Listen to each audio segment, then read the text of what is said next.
2019년 4월 1일 예수님 메시지 말씀 창세기 4장 1절에서 24절 13절 주께서 오늘 이 지면에서 나를 쫓아내시온즉 내가 죄의 낯을 배우지 못하리니 내가 땅에서 피하며 유리하는 자가 될지라 물은 나를 만나는 자가 나를 죽이겠나이다.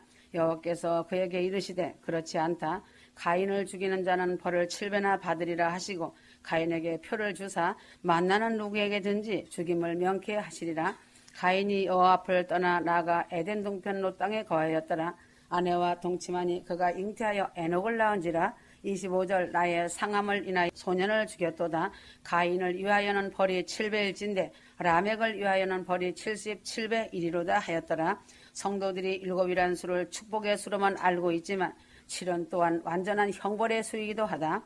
레위기 26장 24절 나 곧 나도 너희에게 대항하여 너희 죄를 인하여 너희를 7배나 더 칠지라. 이스라엘 백성이 하나님께 범죄할 때마다 7배나 형벌이 더하여져서 결국은 2400배나 형벌을 받게 되었다. 구약시대의 부정한 자는 7일 동안 금고하고 하나님의 성막에 들어오지 못하였다. 미리암도 7일 동안을 갇혀 있었다.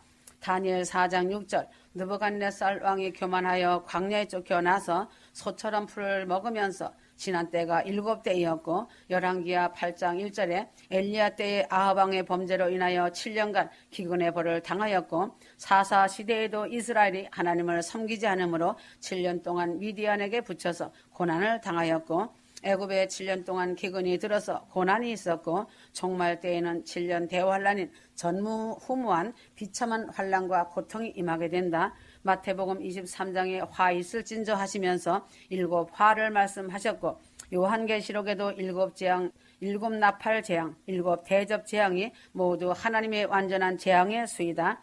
7은 형벌의 완전한 수이기도 하다. 가인은 자기 동생을 죽였는데도 살인자 가인을 죽이는 자는 벌이 7배이고 라멕을 위하여서는 77배라고 말하였다. 구약의 생명보상법은 눈에는 눈으로 이에는 이로 생명은 생명으로이다. 그대로 행한 대로 보상하는 것이 구약의 법이다. 그렇다면 동생을 죽인 가인은 마땅히 죽어야 마땅한데 가인을 죽이면 벌이 7배나 된다고 하시면서 생명의 표를 주셨다. 구약에서의 7배의 형벌은 본인은 물론 가족 7명을 잡아 죽이는 것이 7배의 형벌이다. 사무엘하 21장 5절에서 6절 기브온 사람은 사울의 원한을 갚기 위하여 사울의 자손 7을 요구하여 목을 달아 매어 죽이기를 원했고 다윗 왕도 그것을 허락하였고 하나님도 7사람이 죽은 후에 가뭄을 그치고 비를 내리게 하였다. 살인자 가인은 어찌하여 하나님의 보호를 받고 죽지 않게 되었는가? 창세기 4장 10절 가라사대 내가 무엇을 하였느냐? 내 아우의 핏소리가 땅에서부터 내게 호소하느니라. 이 대목을 살펴보면 아벨은 내게 호소하느니라 하였다. 아벨이 형이 나를 죽였으니 원수를 갚아달라고 말한 것이 아니다. 히브리서 11장 4절 아벨은 믿음으로 제사를 드리다가 형의 시샘을 받아 형에게 죽임을 당하였지만 죽어서도 믿음으로 말을 한다. 믿음으로 말을 한다는 것은 복수를 하여 달라는 것이 아니라 형님을 용서하시고 그 죄를 사하여 달라고 믿음으로 형을 사랑하는 말을 하는 것이다. 예수님도 십자가에서 죽으시면서 믿음으로 말씀을 하신 것이다.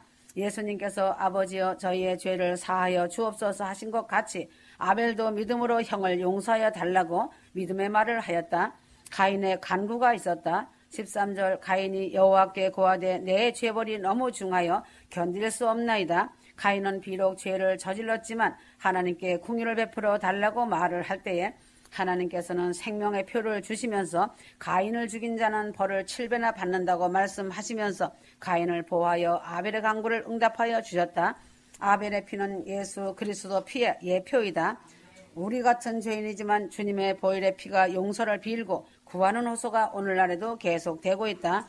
성도들도 가인 같은 큰 죄인이지만 하나님께 나와 하나님의 긍휼을 바랄 때에 하나님은 예수의 피의 호소로 성도들에게 생명을 주신다는 사실이다.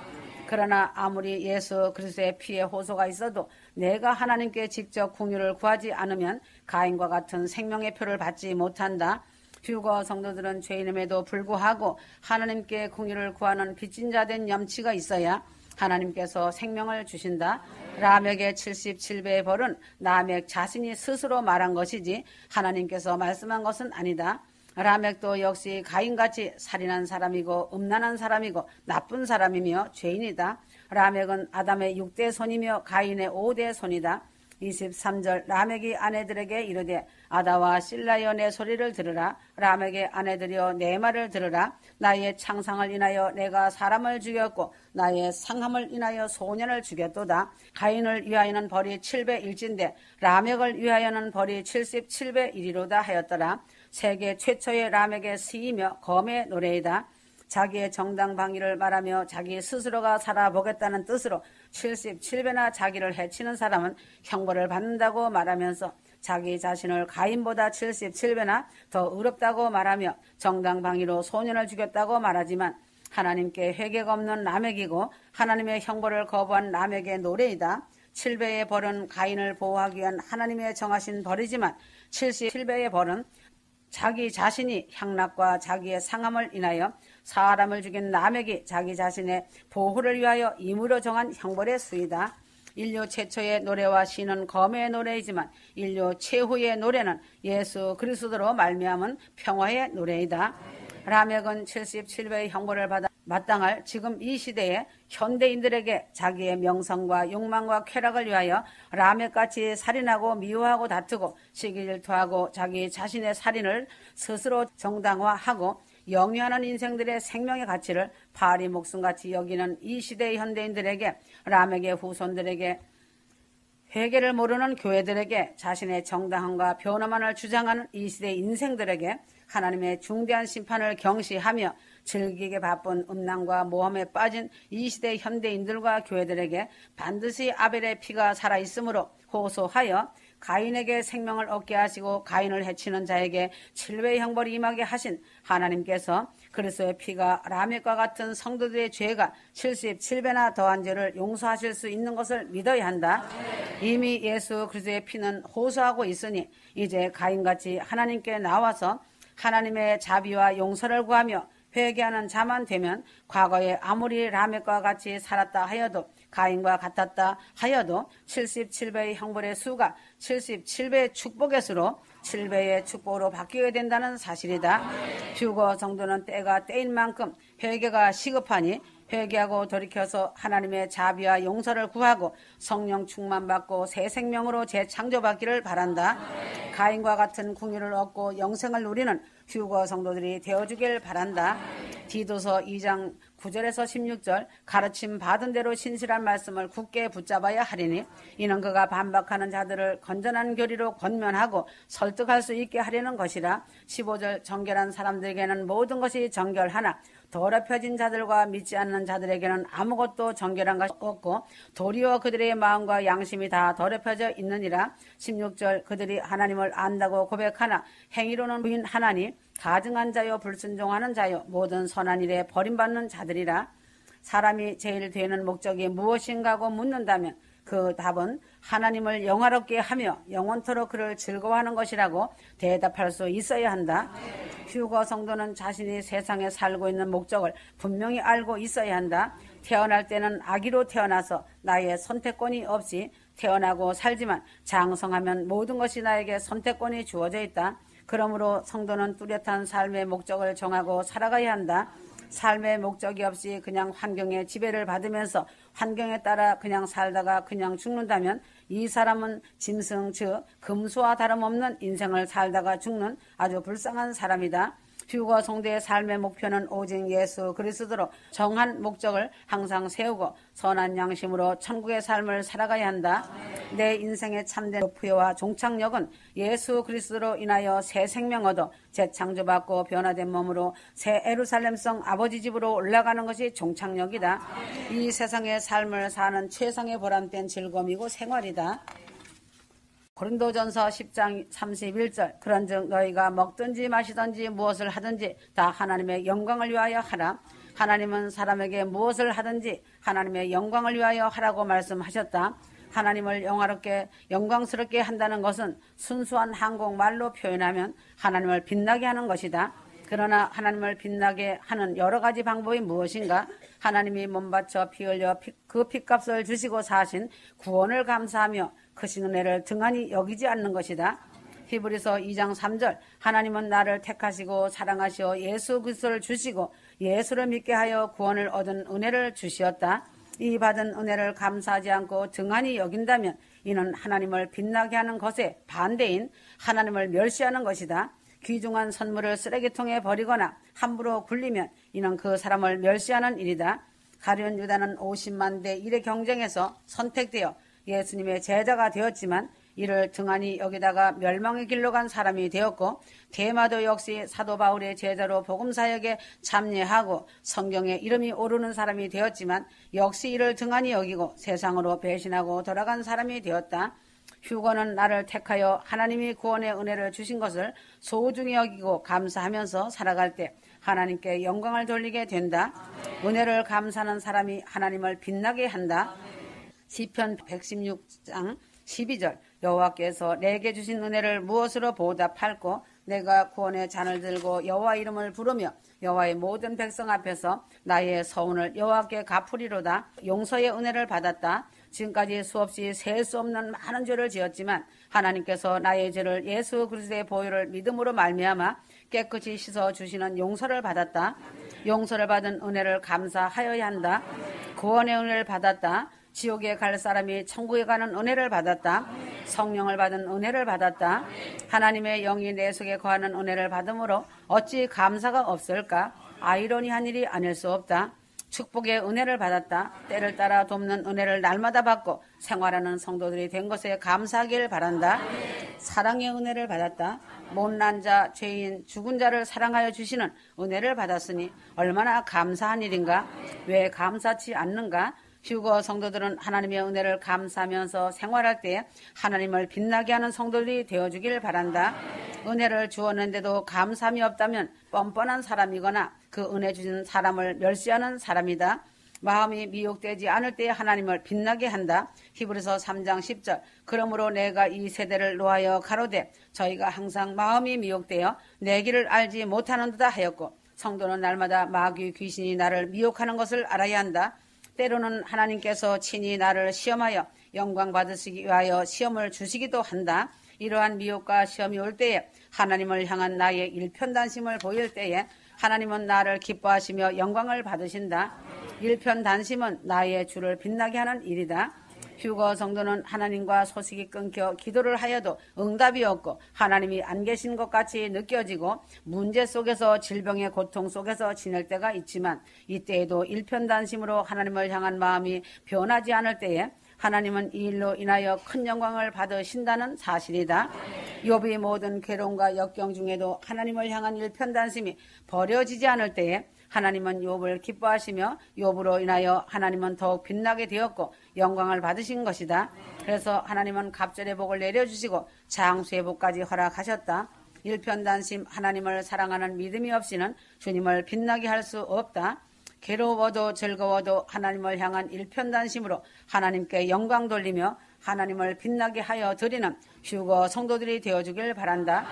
믿음으로 화합할 때 주님이 빛나게 된다. 히브리 4장 2절 하나님의 말씀을 읽거나 설교를 듣고 믿음으로 화합하지 않을 때에는 하나님을 오히려 멸시하고 모독하는 자가 된다.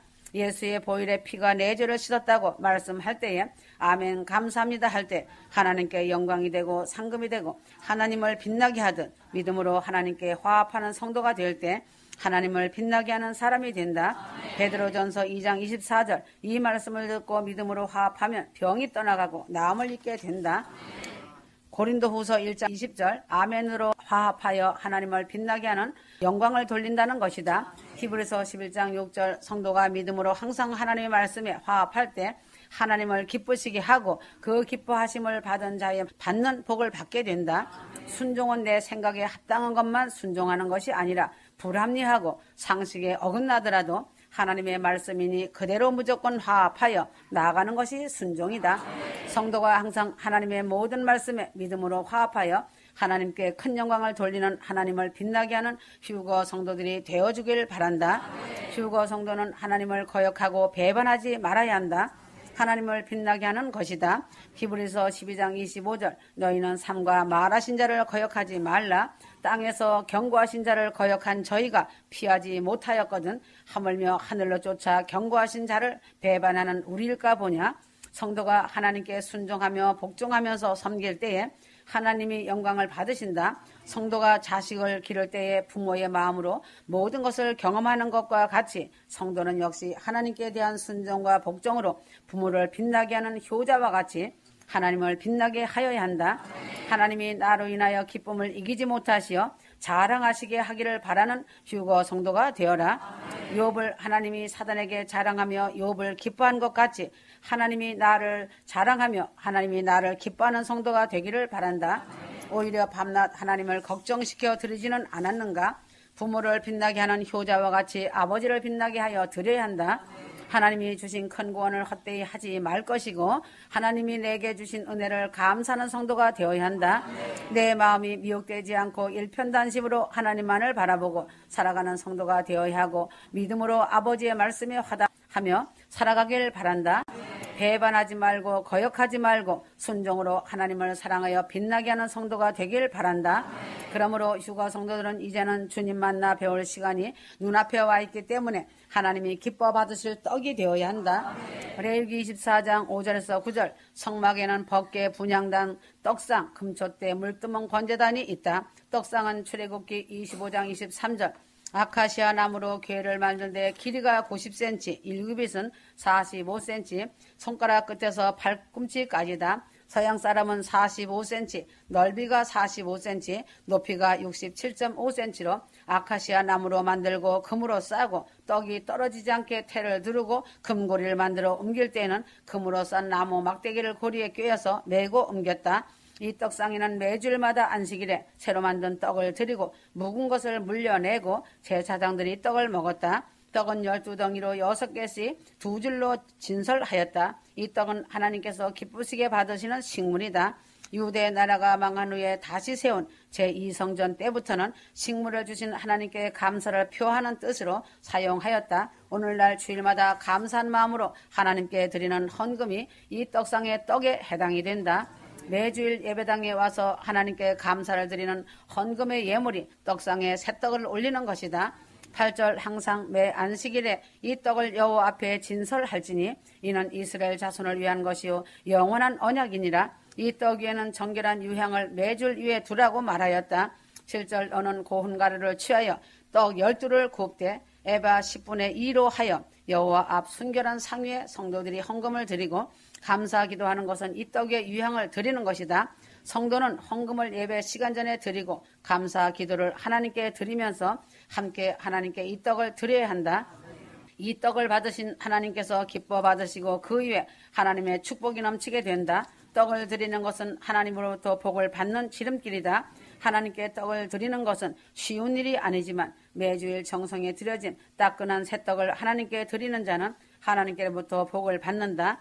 하나님은 이 떡을 드리는 자에게 영원한 언약을 주신다.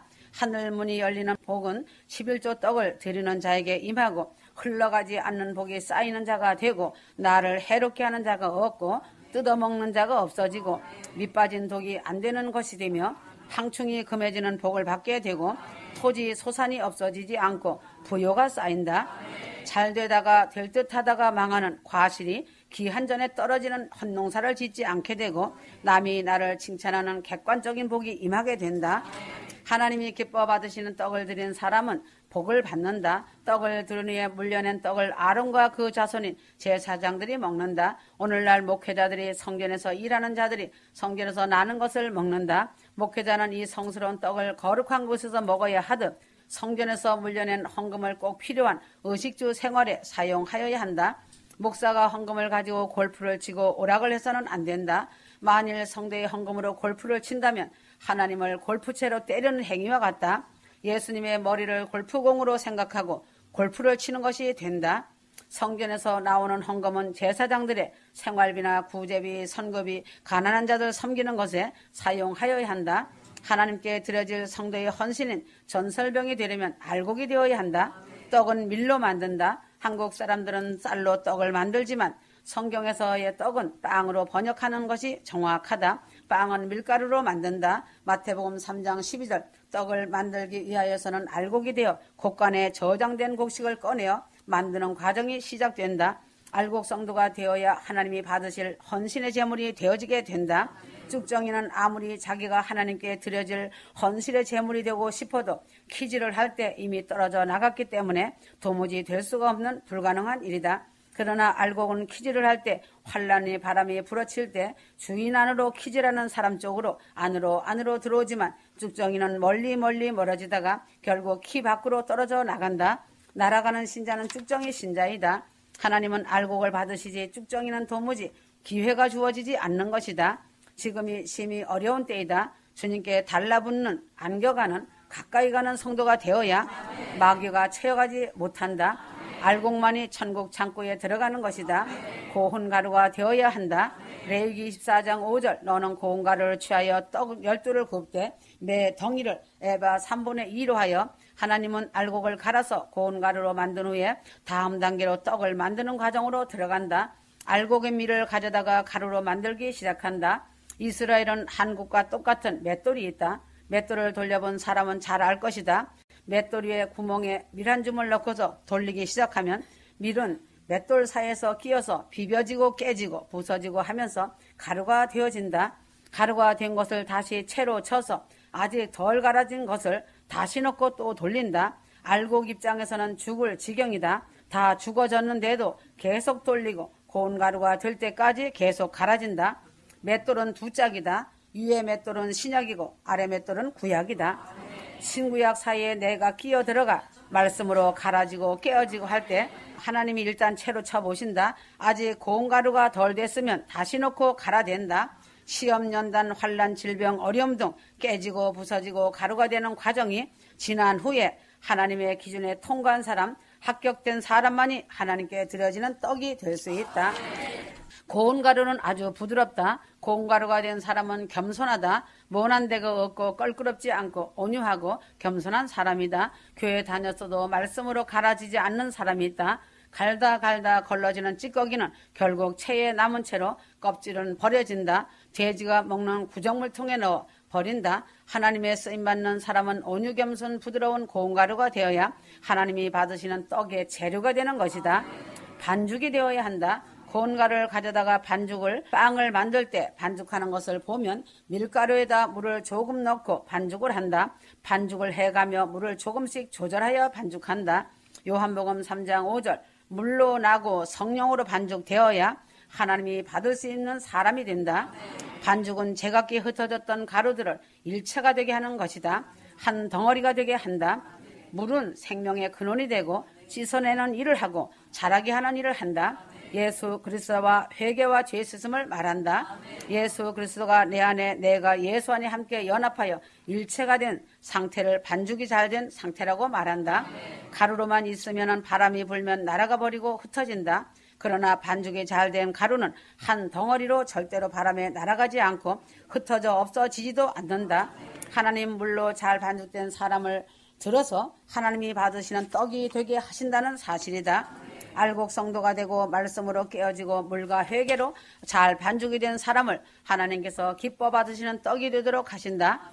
이제는 반죽이 잘 된 떡을 불로 구워져야 하는 단계이다. 너는 고운 가루를 취하여 떡 12를 굽되 구워진 떡은 영광이 크다. 12는 이스라엘의 12지파를 의미하고 신약의 12제자를 의미하기도 한다. 하나님의 구원된 백성을 말하기도 한다. 물렁물렁하던 반죽이 구워지면 단단하여진다. 넘어지고 연약하고 물과 같던 신앙이니 구워지면 굳센 믿음이 된다.